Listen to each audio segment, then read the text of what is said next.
Welcome to Rosewood Heights, a picturesque neighborhood where manicured lawns and white picket fences create a postcard-perfect image of suburban life. It's a place where everyone seems to know everyone else, and secrets are just gossip waiting to be revealed over a cup of coffee. But beneath the pristine exterior lies a darkness that will tear apart the community's foundation of trust and love. This case begins on an ordinary evening, but as we dig deeper, we discover betrayal, greed, and a dark web that connects seemingly innocent people to unimaginable crimes. Let's start with Shania Blackwell, a vibrant nurse in her 30s, beloved by neighbors and co-workers alike. Her laugh is uncannily captivating, and her eyes seem to hold 1,000 fascinating secrets. Shania is married to Amir Blackwell, a shrewd and ambitious real estate developer. On the surface, they were the couple everyone admired. Behind closed doors, however, cracks were forming, cracks that would soon become chasms. She returned home from a grueling double shift at Rosewood Memorial Hospital. Exhaustion weighed heavily on her as she entered their spacious suburban home. The faint, overpowering smell of bleach immediately caught her attention. Amir stood in the kitchen, his sleeves rolled up, scrubbing the counters with an intensity that seemed out of character for her. "Didn't know you were a clean-up guy," Shania teased, tossing her keys onto the counter. Amir barely looked at her. "I think this place needs a cleaning. It's getting messy." Something was wrong, but Shania, too tired to argue, poured herself a glass of wine and sat down at the table. The silence between them was thick. Amir broke the silence, suggesting, "How about a game night this weekend? Invite some friends over. Like old times." Shania raised an eyebrow. "Old times? Before you started coming home late and smelling of perfume?" Amir clenched his jaw, but before the ongoing argument could escalate, the doorbell rang. It was almost midnight. Who was it? As Amir opened the door, he stepped outside, closing it behind him. Shania overheard tense conversations with a thin man named Isaiah Zeke Carter, an old friend of Amir's with a troubled past. Although they spoke quietly, one line from Zeke stood out. "Are you sure?" Amir replied firmly, "Just figure it out." That night, Shania lay awake in bed, staring at the ceiling. Amir had said he needed to work late in the living room, but her instincts told her something darker. Exhaustion won out, and she fell asleep, not knowing that it would be her last night home. The next morning, Shania didn't show up for her shift at the hospital. By mid-afternoon, Amir had called the police, reporting her missing. When investigators arrived, they found no signs of a struggle. Shania's car was in the driveway, her purse on the kitchen counter. It was as if she had vanished into thin air. Amir played the part of the grieving husband, answering every question with the perfect blend of grief and confusion. But 2 days later, Shania's body was discovered in a wooded area outside town. She had been heavily sedated, and her wrists and ankles bore bruises that told a horrifying story. Enter Detective Kenya Graves, a seasoned investigator known for her relentless pursuit of justice. From the moment she arrives at the Blackwell home, her instincts tell her that Amir's grief is an act. "Tell me about the last time you saw your wife," Graves asked, her pen resting on a notebook. Amir sighed. "She came home late, like always. We had dinner, talked a little, and went to bed. When I woke up, she was gone." Graves raised an eyebrow.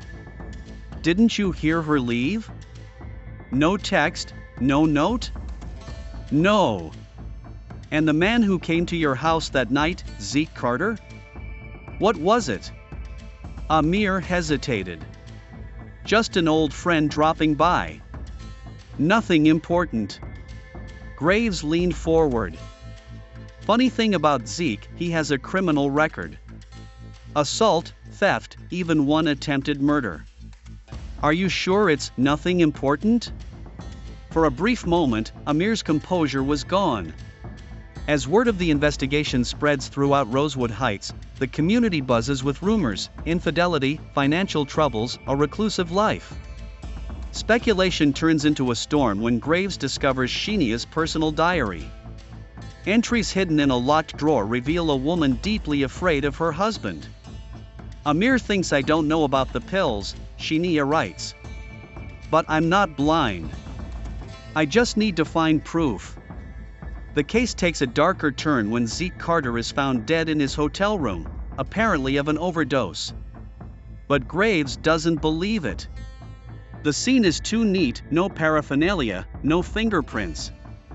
Someone staged it, tying up loose ends. In the days that follow, Graves uncovers financial ties between Amir, Zeke, and a mechanic named Solomon Solward. Saul is quiet and unassuming, with no apparent criminal record. But when Graves interrogated him, his nervous demeanor gave him away. I didn't kill her, Saul stammered. I was trying to protect her. Amir and Zeke, they were blackmailing her. She found out something and they used it to keep her quiet. What was it? Graves pressed. Before Saul could answer, a gunshot tore through the air. Graves and her partner, Officer Malik Hayes, dove for cover as a figure fled into the woods. Saul lay bleeding on the ground, his last words barely a whisper. The gunshots mark a turning point. This isn't just about Amir, Zeke, or even Saul. A larger conspiracy is at work. Graves has been combing through every lead, piecing together connections to a powerful and secretive gang, the Ouroboros, notorious for extortion and blackmail. Among the gang's names is Luther Boogie Marrow, a former member turned informant. When Graves confronts him, he reveals the chilling truth. Amir wanted her gone, Luther admits. But he didn't have the guts to do it himself. He hired the Ouroboros to take care of it. And now, the gang is cleaning house. Anyone who knows too much is a target. The tension comes to a head when Graves discovers the real mastermind, Desmond Green, a wealthy and respected real estate tycoon. Green orchestrated the extortion, drug distribution, and silenced anyone who might expose him. Using fake credentials, Graves infiltrated Green's office, discovering incriminating evidence, payment records, encrypted emails, and a creepy conversation recorded on her phone. Green's voice was calm and calculating. Detective Graves is digging around, but she's just a cop. I've dealt with worse. The final confrontation took place in an abandoned factory. Graves lured Green and his enforcer, Mr. X, into a trap. With backup waiting in the shadows, Graves faced the men alone, her weapon drawn. It's over, she declared. Green sneered. You think you can stop me? I built this network. Without me, it will collapse. That's the idea, Graves shot back. The standoff exploded into chaos.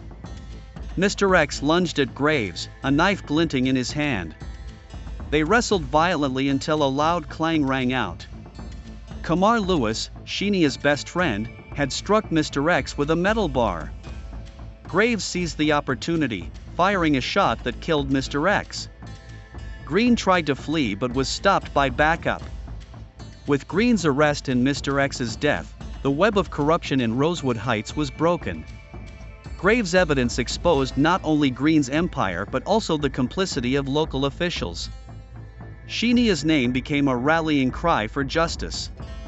Graves, though traumatized by the case, vowed to continue the fight against the darkness that lurks in places like Rosewood Heights. As she sat in her quiet apartment, the weight of the case lifted a little. Her phone buzzed with a text from Kamar. Thank you, Kenya. For everything. Graves smiled. The fight was not over, but now, Rosewood Heights could begin to heal.